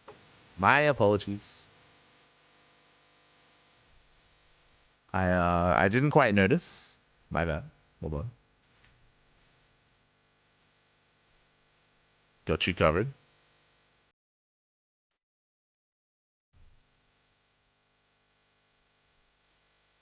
Where are we? Night spots. Commands.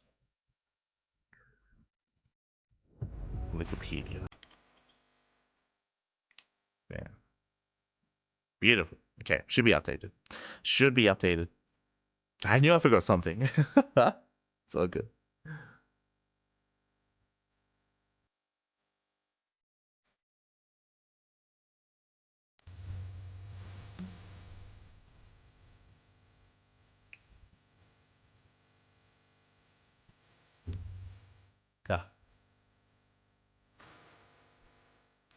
And we'll see how this story ends. I mean, personally, I'm hoping for a back and forth. I'm hoping that Gumiho can bring it back. I mean, based on game number 2, clearly he has it in him to make Serral bleed.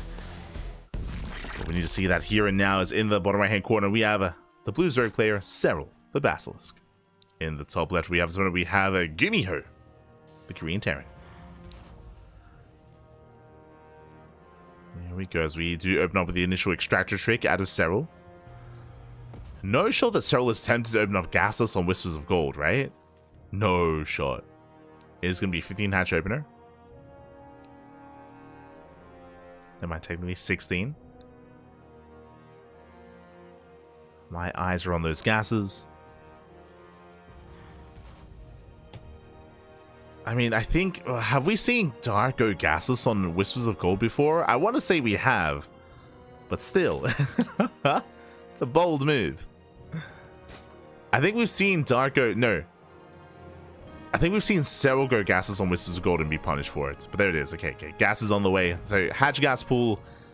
Just the initial extractor trick. Nothing crazy. We're calming things down. Calming things down. Getting into game number 3. Likewise, Gumiho also going for these standard racks on the high ground. There's no 2-rack Reaper, for example.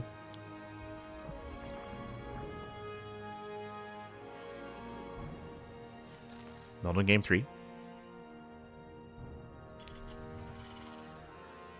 Now, as a reminder, last game, Gumiho did open up with a 3rd CC before Starport into a 1-1-1 into, eventually, Mech, of course, with the initial Hellbat push. But he can play by it. Regardless of what it's going to be, I do favor aggression on Whispers of Gold.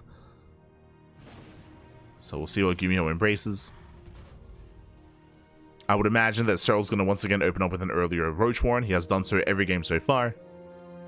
It is his go-to, and especially on Whispers of Gold, you do want to play things a little bit safer.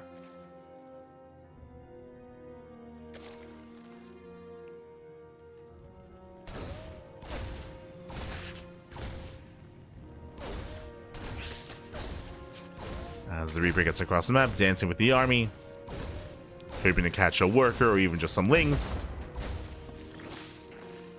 Alas, no major pickups. Gumiho pulls away, 3rd CC before Starport, economic opener out of Gumiho.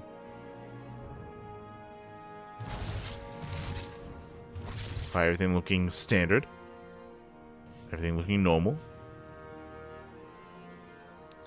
Serral pulling out of gas. Gumiho delaying the 3rd hatchery for a couple of seconds. Being a nuisance. There you go, Starport's on the way.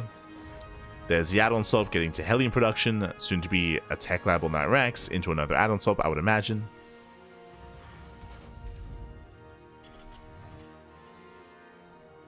No deviations yet. As Serral does pull back into gas. And we'll see if he invests into earlier tech. Meanwhile, there's that tech lab for Gumiho. Again, I would imagine going to an add-on swap into Banshees. As both players are securing themselves, building up. Yep, there's the add-on swap. And there's the early Roach Warren for Serral. That's what we were keeping our eyes open for. That is a sub 4-minute Roach Warren, which again, very safe, very secure. It is Serral's go-to in this matchup. And the Roaches should be out in time in case Gumiho were to invest into something crazy like a Hellbat push. Or even Hellion dives.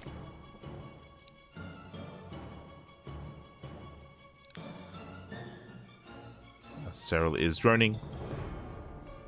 Gumiho rotating over, looking for a way in. So far the Queens are keeping up.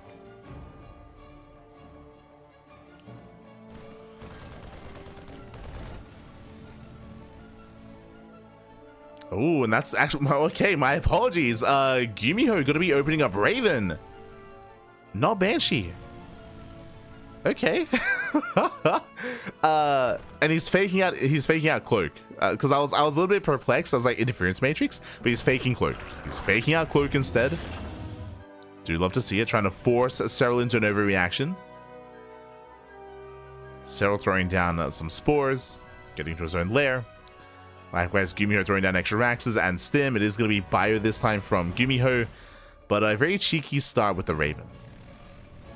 I mean, did open the first Banshee, but it was Banshee into Raven instead of double Banshee.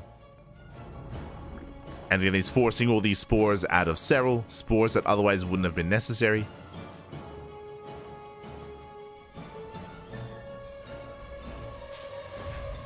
That is a Rax explosion, getting up to 5 Raxes back at home. Hellions, they poke in, but alas, Serral is ready. When it comes to the Raven here, it allows you to, of course, have some semblance of map control and deny some creep. I say some semblance just because with a Roach-based opener, it's still difficult for these Hellions to get onto creep and to clear up tumors. The Roaches, as long as they're in position, they can zone these Hellions away. So this Raven is not as impactful here as it otherwise would have been against Lingbane.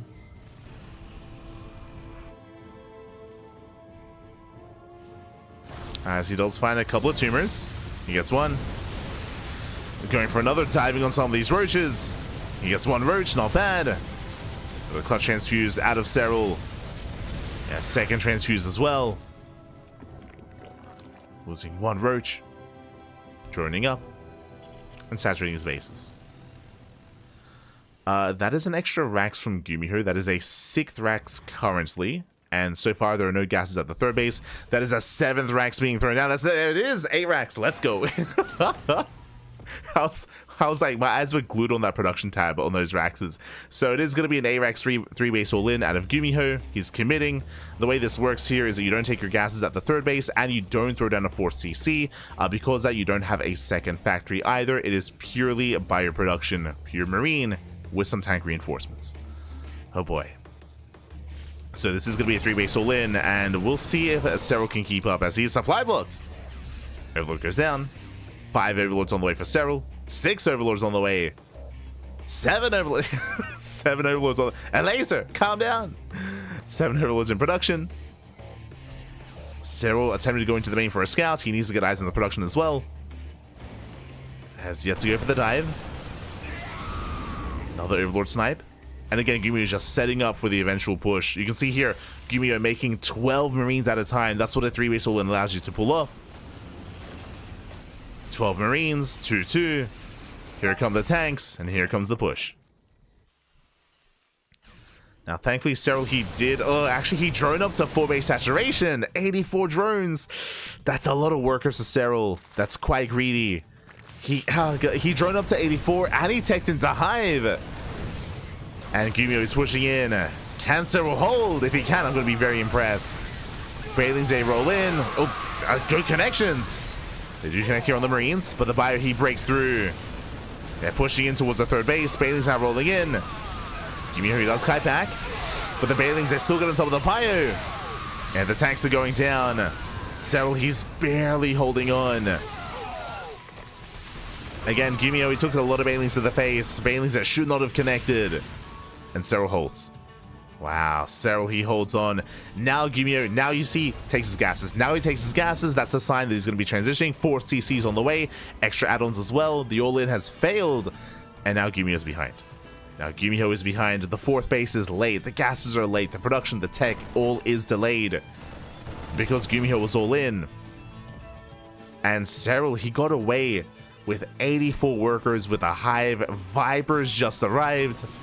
Oh no. Yeah, this is a brutal position for Gumiho. He's still very much so pressured to get some kind of value to move out. Again, when it came to the attack, the Bailings, they got some juicy connections. And the pre-splits and the spread from Gumiho was lackluster. You could argue that maybe he pushed too far into creep too quickly. Could make that argument. But alas, with that, Serral now is taking into an Ultra Cavern. Why not? Secure is about to max out.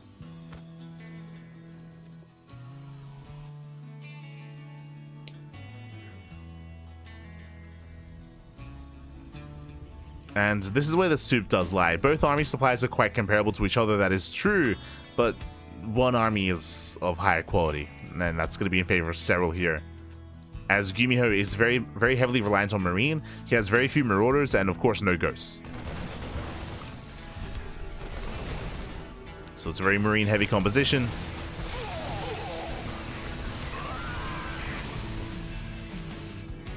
Gaining some grounds. Serral just biding his time. Waiting for the army to move out. Gumi here pushing onto creep. Setting up. He's got the one tank with his army, a handful of wooden mines. As he's gotten into reactor wooden mine production. I believe Gumio is still in one factory.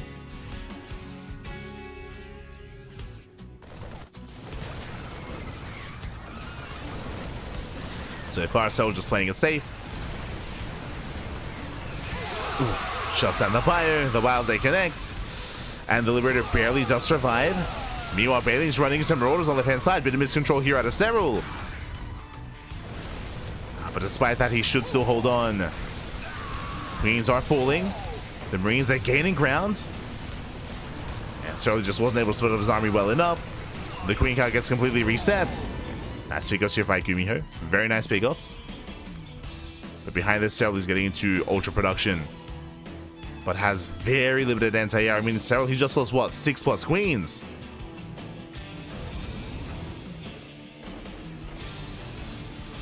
So Gumiho is in this.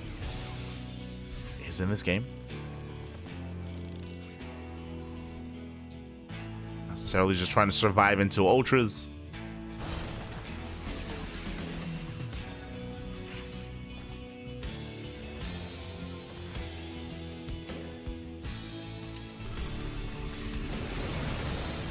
Trying to survive. Missile turret going up. Well, anti-arm missile, I mean. Missile goes off in the army. Drop on left hand side. Going for the hatchery itself. Bold move. Bold move by Gumiho.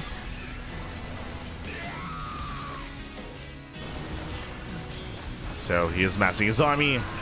Mine shot soon going up. So Gumiho, he holds his own. Nice spread here with the Marauders. Very nice spread. And Serral, he can't quite engage. He is lacking. He's lacking Lings. Or even lacking Infestors. Mine shot goes off. More power bombs here on the Metamax. Nice spread here by Gumiho, and Gumiho takes down the base. The ultras are trying to collapse in. Where are the spreads? Where's the split? Oh my god. Better fight for Serral. Comes in with the hug. Lings, they counterattack. They hit their third base. And Gumiho out of position. Bailing's much better connections. They bust into the middle line. They bust into the main army. Gumiho, he plummets in supply. Ay, ay, ay. Just wasn't quite paying attention. He took all the Bailings to the face.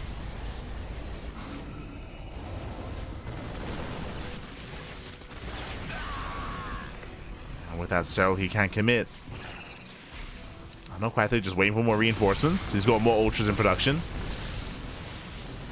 It would be nice if Serral had some semblance of anti-air here. Expire into Corruptor. Typically where you want to take this, but for now he's just reliant on his power bombs.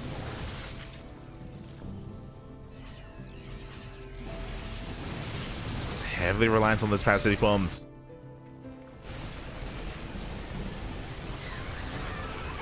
Serral is keeping up, collapsing all those Marauders. Bearing in mind, still 0 ghosts from Gumiho. I mean, he doesn't have an economy. He's down to 49 SCVs. He can't afford ghosts. Still trading well with the Mass Marauder. But is losing his own expansion. That's a kill, not a cancel on the hatchery. Serral moving in. Shuts down some of the production. Gumiho, he's holding back at home.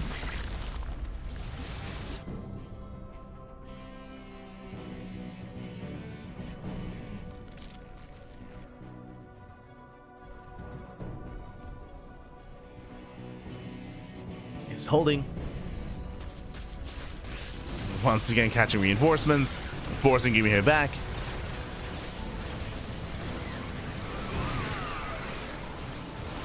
As he does get more SCV kills, this time catching another massive powerbomb here on the Metamax. 2 Metamax go down. The Marauders are somewhat trapped. Nice movement. Gumiho trading as efficiently as possible. But again, he's still down heavily here in the economy. He just can't maintain these losses. He's got top right. I'm assuming top right is a planetary. Yeah, it is a planetary. Has some saturation, but Serral, he has eyes on it. He wants it. It collapses on the base. Brings it down.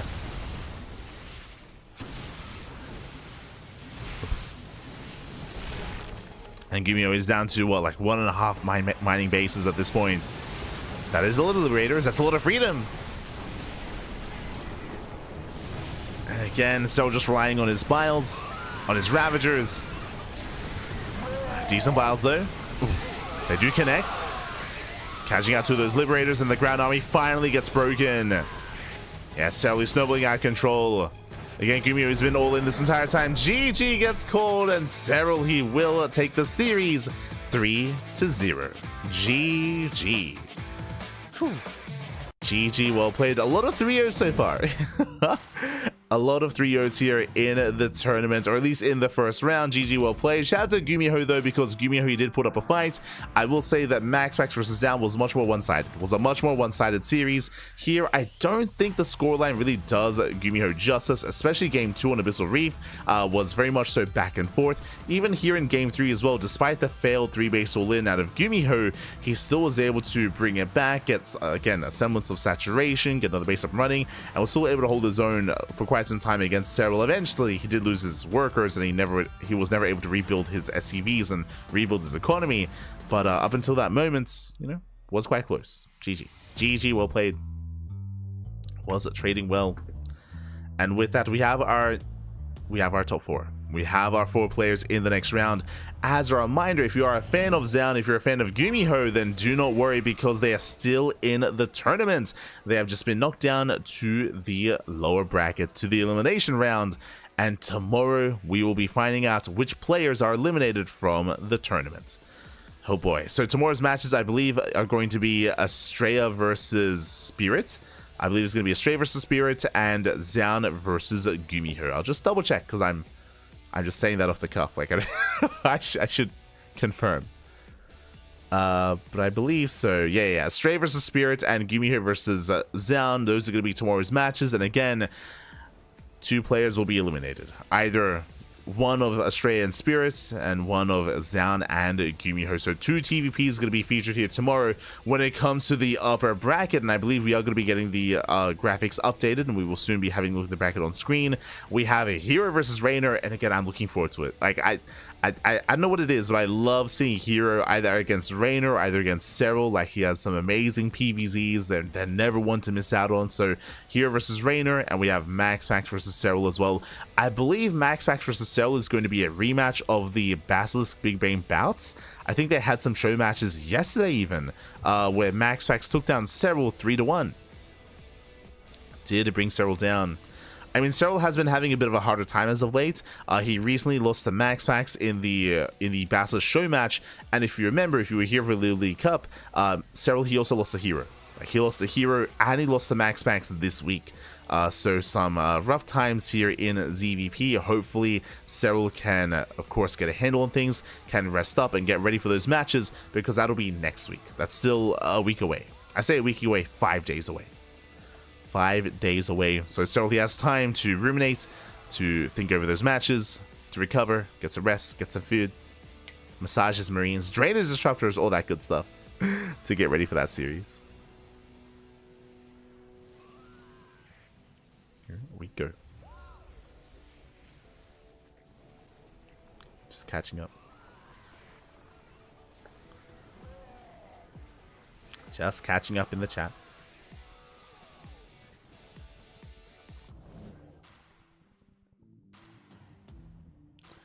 If Serral gets a Roachhorn sub, there we go. As we do have our bracket here. There it is. We have a Hero, Rainer, MaxPax, and Serral in the upper half of the bracket.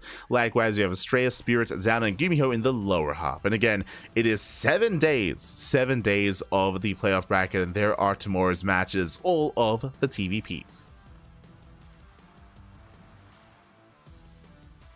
But yes, thankfully someone did respond. But yes, roach openers have become a lot more trendy, a little more standard as of late. It does force you to delay your Baneling Nest, and you don't have to go into Lingbane Roach Ravager. You can. The other option is to go Roach Ravager into Hydra Lurker Viper. You can just skip out on your Banelings. That is viable, but a little bit less popular. A little bit less.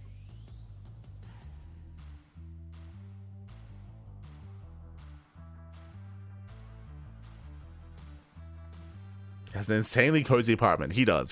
Very cozy, very cozy. But with that, we'll see you guys tomorrow. With that, we're going to be wrapping up. Tomorrow, we're going to be live with the 2v2 Uthermal Cup, and we have day 3 of Massive Coliseum as well. Our next broadcast is going to be in 10 hours. In 10 hours' time, we're going to be live with the replays of Uthermal's 2v2 event. Otherwise, thanks for watching, thanks for the support, and we'll see you guys tomorrow for some more StarCraft. See you then. Oh.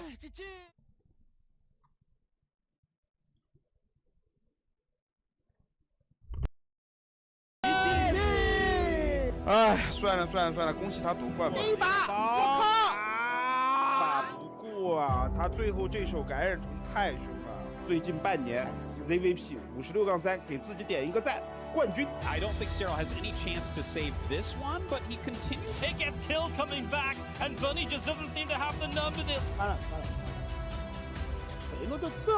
Didn't even notice the Liberator in the main base, I think. So many probes are going down right now. Oh my god, they're trying to get back, but they can't, and so many are picked up. A big clump here from Curie. Tries to split everything up.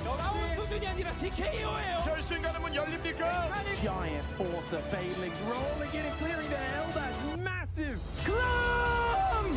Mario is once again. Raider has done it. Serral did it all, and he is a well-deserving champion.